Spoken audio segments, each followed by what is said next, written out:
Hi, this is Max from Guitar Tips at welcome sa ating bagong video. So today meron tayong song request from Mel June Solomon at ang kanyang request ay ang kantang Nobela by Join the Club. So before tayo mag-start, ang bilang ng string natin ay 6, 5, 4, 3,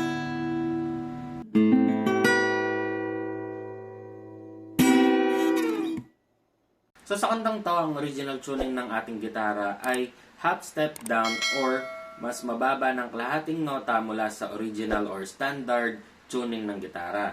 Pero this time, naka-standard tuning ako, pero ituturo ko pa rin sa inyo kung ano yung chords niya pag naka-half step down tayo. Okay? So, yung unang chords natin para sa intro ay E. So, yung E natin, ito ay sa 5th, tapos ito naman ay sa 4th, and then 3rd string naman to. Ang next chords natin ay G sharp minor. G sharp minor, ito ay sa 6th string hanggang 1st string. Tapos ito ay sa 5th, tapos 4th string naman to. Kung hindi nyo pa kaya yan, pwede nyo naman na gawin ng ganito na lang. So, ganito pa rin. Ito ay sa 5th, tapos ito ay sa 4th, tapos ito ay sa 3rd hanggang 1st string. Okay? Tapos, uulitin natin tong dalawang chords na to ng dalawang beses. So, yung strumming pattern naman natin para sa kantang to ay down, down, up, up, down, down, down, up. Okay? So, tara practicein natin na sabay-sabay yung intro. 1, 2, 3.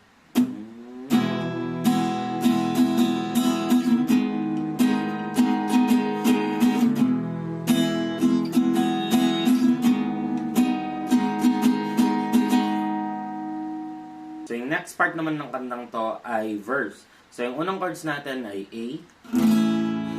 So, yung A ito is sa 4th, tapos 3rd ito, and then 2nd string naman to. Tapos E.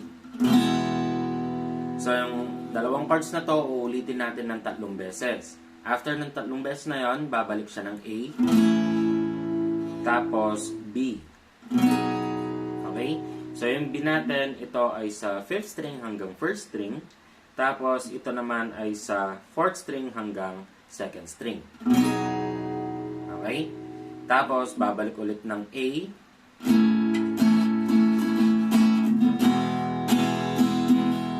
Uulitin natin to ng 3 beses ulit. After ng 3 beses na yon, dito tayo sa D. So, yung D, ito ay sa 1st string, tapos 2nd string to, and then 3rd string naman to. Tapos, babalik ng B. So, ito na yung last chords natin para sa verse. Okay? So, yung strumming pattern naman natin para sa verse ay kagaya nung ating intro. Pero, pag napunta ka dito sa unang B, okay? Mag-i-stop tayo dito or magbe-break tayo dito. Ganun lang siya. Tapos, babalik ulit ng A, E, hanggang dun sa mapunta na tayo sa D. Tapos, yung B natin, yung pangalawang B, ito na yung pa-height na siya papuntang chorus. So, same yung ating strumming pattern, pero bigyan nyo ng accent dun sa dulo, parang ganito siya.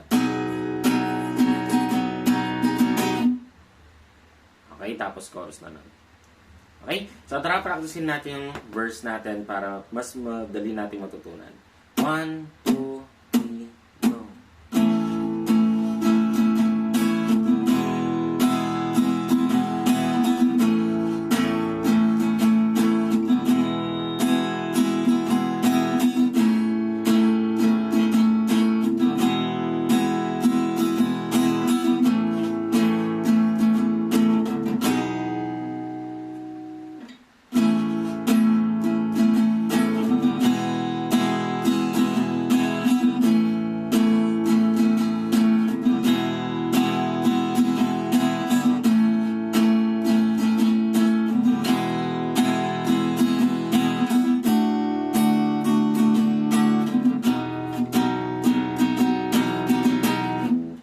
Okay, so chorus naman tayo.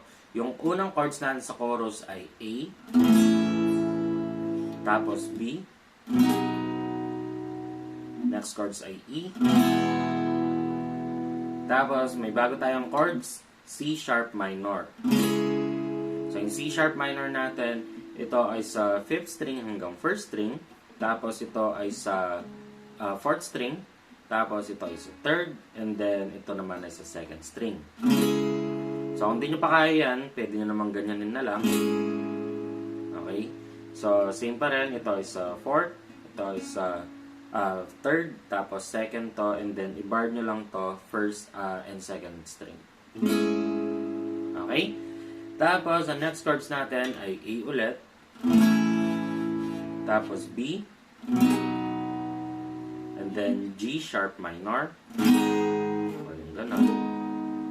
Tapos baba nyo lang. C sharp minor ulit. Tapos babalik ng A. So sa A natin, medyo magtatagal yung strumming pattern natin dito. Tapos E minor. So yung E minor natin, ito ay sa 4th. Tapos 3rd string to. And then 2nd string to. Then yung last chords natin ay B. Okay? So yung strumming pattern natin, kagaya ulit ng ating naunang strumming pattern.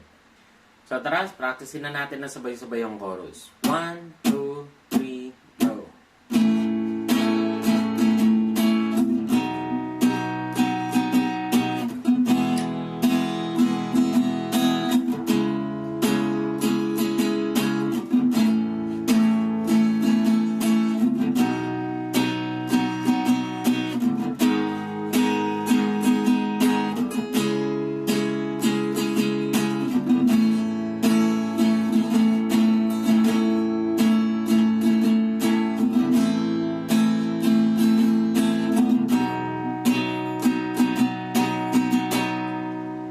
Okay, sa solo naman tayo.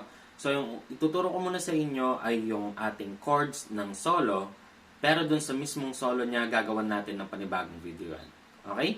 So, yung unang chords natin para sa solo ay D major 7. So, yung D major 7, itukop nyo lang to mula sa 3rd string hanggang 1st string. Okay? Tapos, next chords natin ay B minor. So, yung B minor natin, para yung kanina na C sharp minor, ilipat nyo lang dito.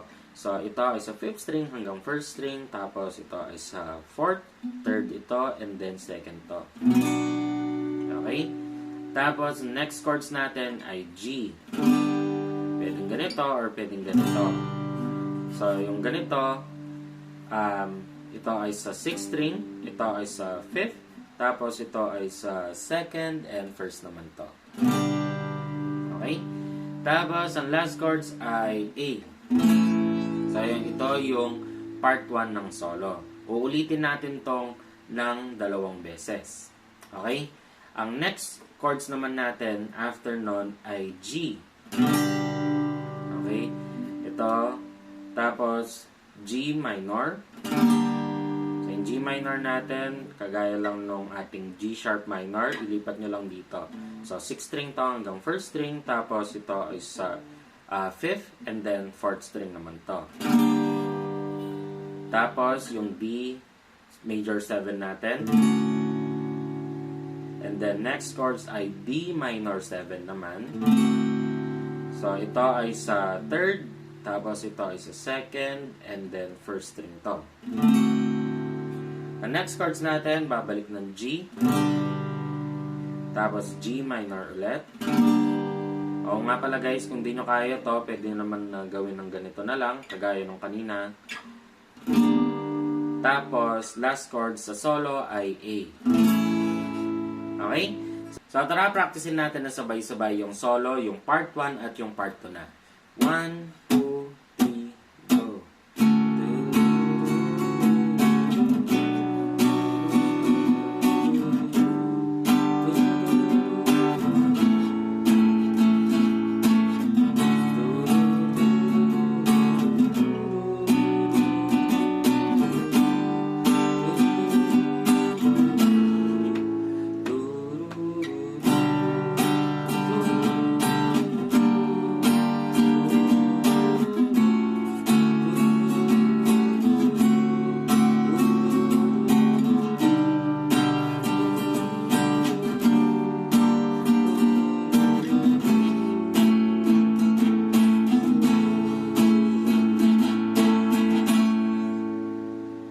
yung next part natin ay bridge. So dito, mula dito hanggang chorus, tataas na yung ating mga chords. So yung unang chords natin sa bridge ay G, tapos D.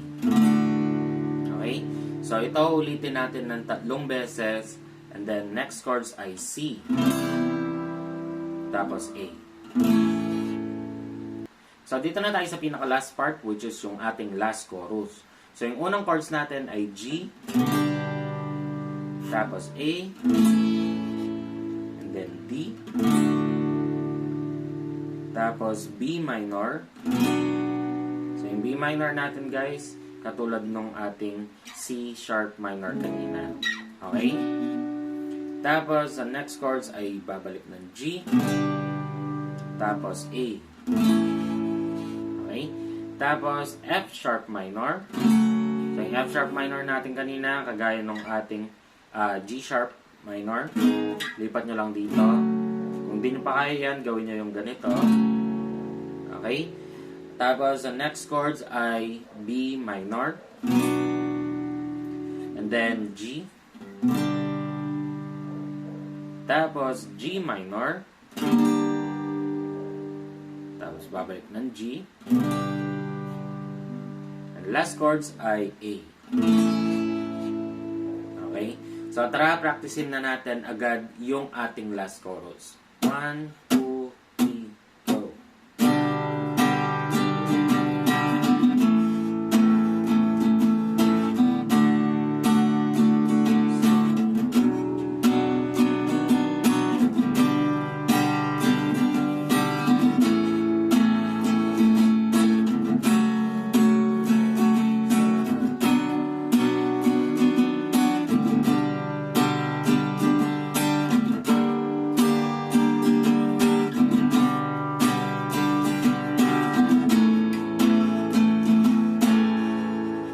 Kung napansin nyo, marami yung ating mga chords, pero madadali lang sila at madadali lang din silang tugtugin.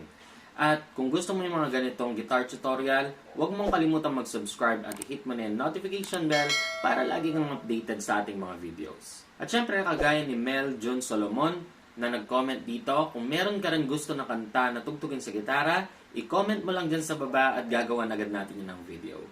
So hanggang dito na lang tong video ito. Muli ako si Max from Guitar Tips and peace out.